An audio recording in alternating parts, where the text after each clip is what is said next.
Olá, pessoal, tudo bem? Vamos continuar então a nossa aula sobre introdução aos cordados? Eu falei então na outra videoaula que a gente ia começar a estudar os grupos dos cordados. E a gente vai para o grupo mais simples, que são os cefalocordados, tá? E o exemplo mais estudado, o mais comum que existe é o anfioxo.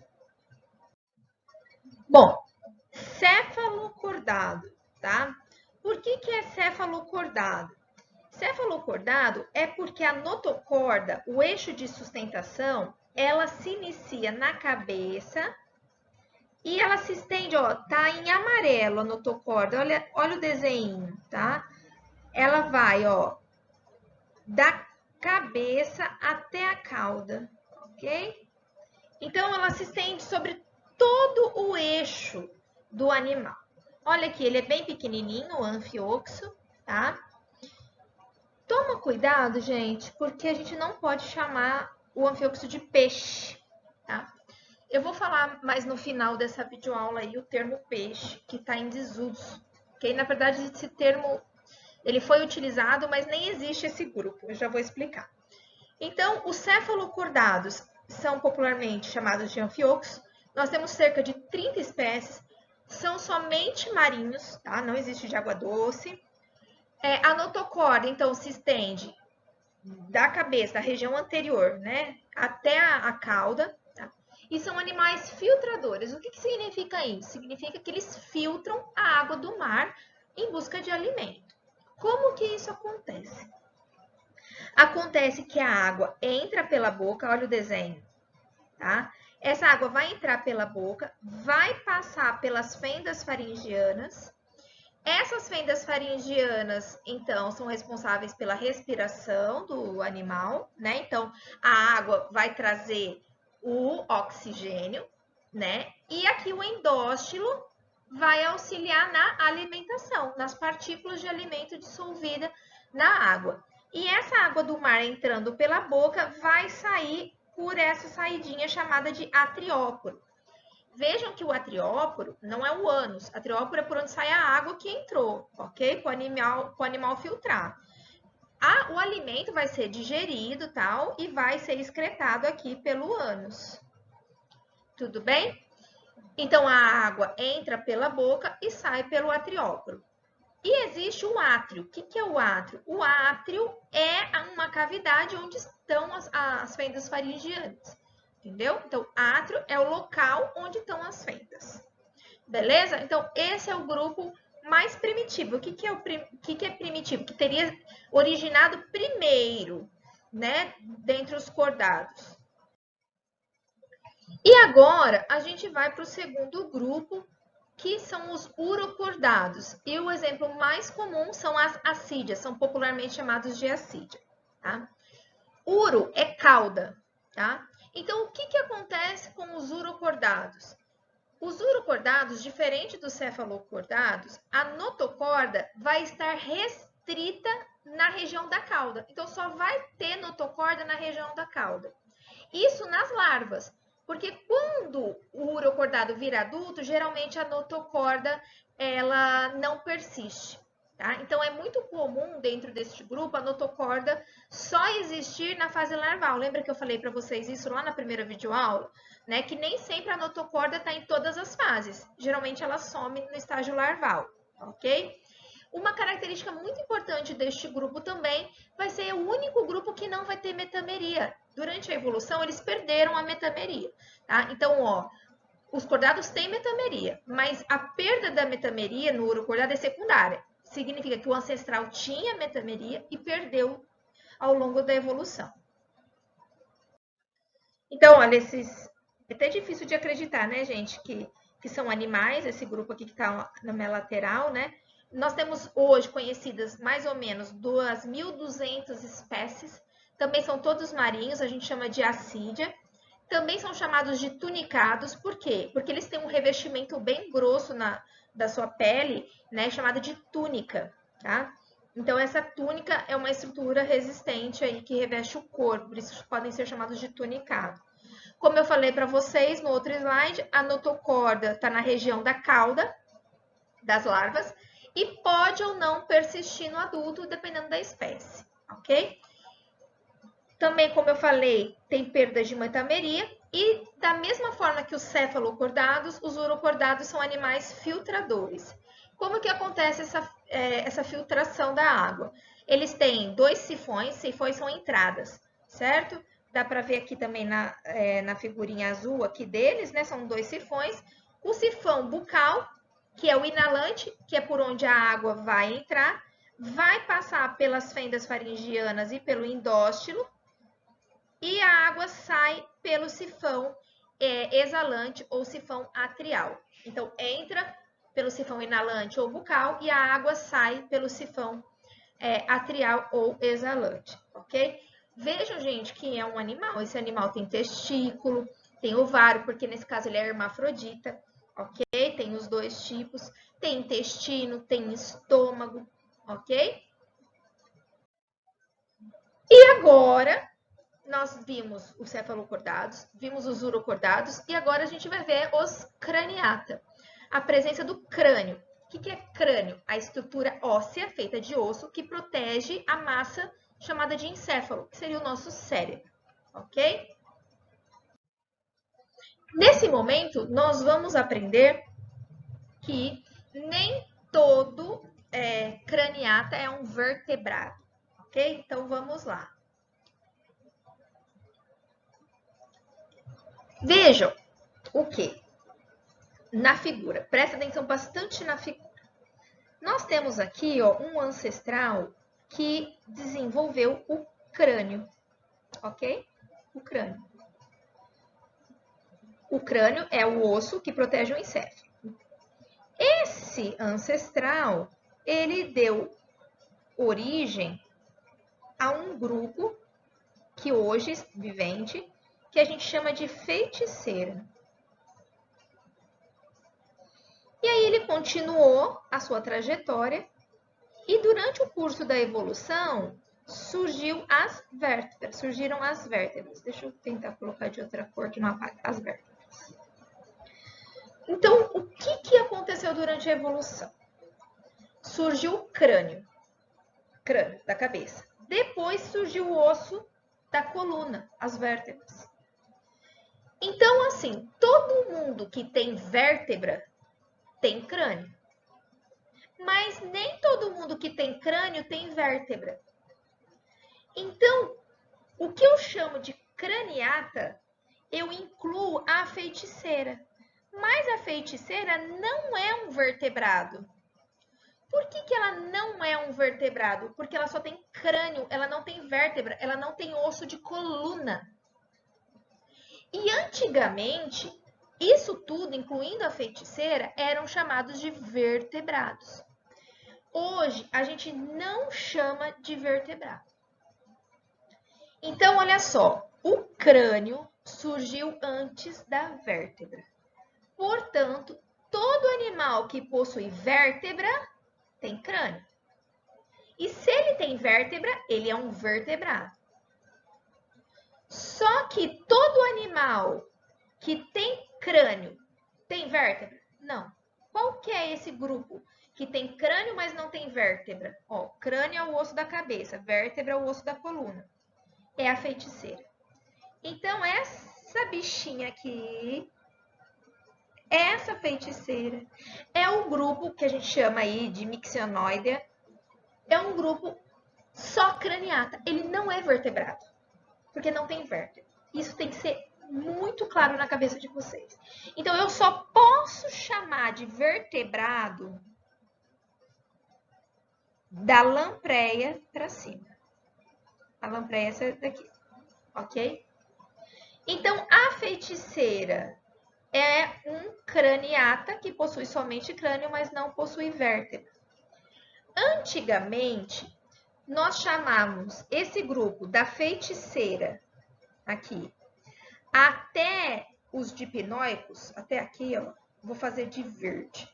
A gente chamava esse grupo, ó, de peixes. Isso aqui eram os peixes. Isso era peixe. A partir de anfíbio, ó, anfíbio, deixa eu fazer de azul. Anfíbio, répteis, aves e mamíferos, a gente chamava de tetrápode. Por quê? Tinha 4 patas. 4. A partir do anfíbio eu tenho 4 patas. Tetra, 4 pó dos pés. Tanto é que a partir do anfíbio surgiu as pernas, ó, o ancestral aqui, que os peixes não têm. Mas hoje, teoricamente, então a gente não tem esse grupo dos peixes, porque a gente divide esse grupo nos agnatos, sem mandíbula, e nos gnatostomados com mandíbula, que é a partir dos peixes ósseos, que a gente chama de condrícteis. Então, esse peixe, o termo peixe que a gente usa, que eu vou usar, ele não tem significado evolutivo, filogenético, tá bom? Então, é a mesma coisa que a gente vai ver para os répteis. Esse grupo répteis, para a sistemática filogenética evolutiva, não existe. Mas a gente vai ver isso mais para frente, ok? Então, eu queria que a partir de agora vocês tivessem muito claro, né, que vertebrata são os vertebrados, tem vértebras, e é a partir da lampreia.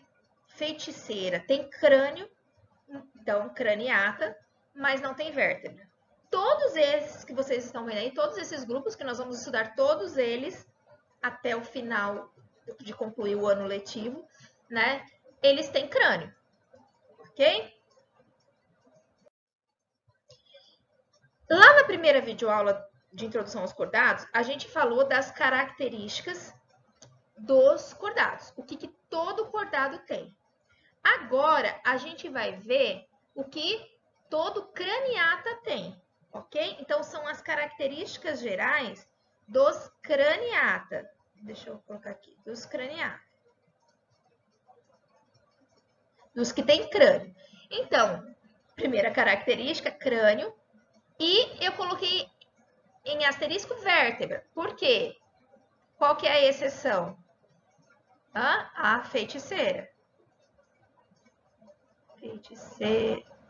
Feiticeira, ok? Uma outra característica presente nos craniata, a pele tem 2 camadas, só existe nos craniata. A epiderme, ela é multiestratificada. O que é epiderme multiestratificada? Significa que é composta não só por uma camada de célula, mas por várias camadas de célula. Então, multiestratificada, várias camadas de célula. Nos demais animais só tem uma camada, tá bom? A derme, que é a camada abaixo da epiderme, né? Ela é rica em vasos sanguíneos e em estruturas sensoriais. Nós vamos ter, por exemplo, mecanorreceptores, quimiorreceptores, para a gente, como fala, entender o ambiente externo, ok? E os craniata têm a presença das membranas extraembrionárias. O que são membranas extraembrionárias? São as membranas que vão envolver o embrião, ok? Que nós temos o saco vitelínico, o âmnion, o córion e o alantoide. Ana, vai estar presente em todos os craniata? Não, nós vamos ver isso agora. Primeiro nós vamos entender o que são essas membranas e depois nós vamos ver que grupo que tem. Eu tirei a minha imagem aqui para não atrapalhar a figura. Então vamos lá, vamos estudar as membranas extraembrionárias. A primeira membrana é o saco vitelínico.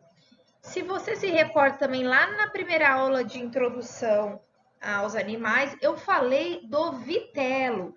O que é o vitelo? Vitelo é o alimento do embrião, né?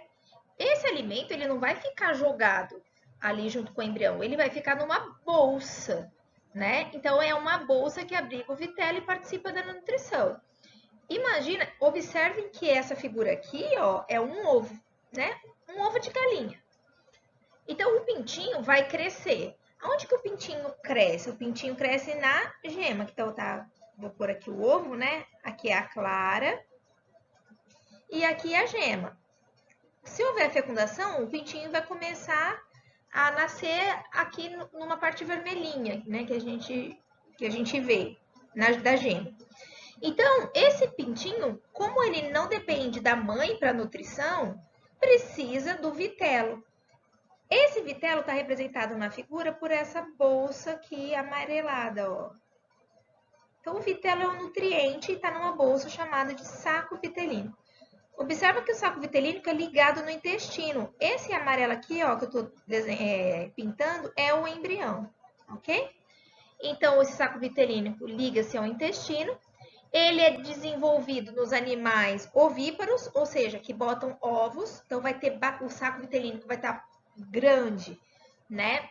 No peixe, no réptil e na ave. É o que geralmente a gente come, a gema, tá? A gema é basicamente feita de vitelo. E nos vivíparos, o que são os vivíparos? Que não botam ovos, né?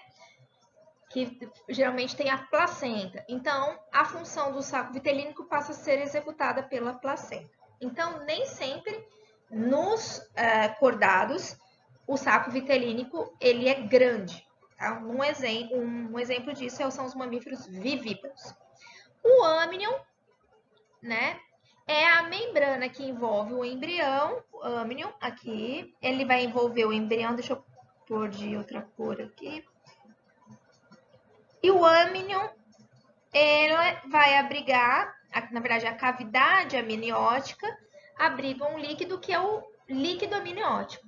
E esse líquido, que é o famoso bolsa estourou, né? Ele vai ter a função de proteger o embrião contra choques mecânicos e contra a dessecação.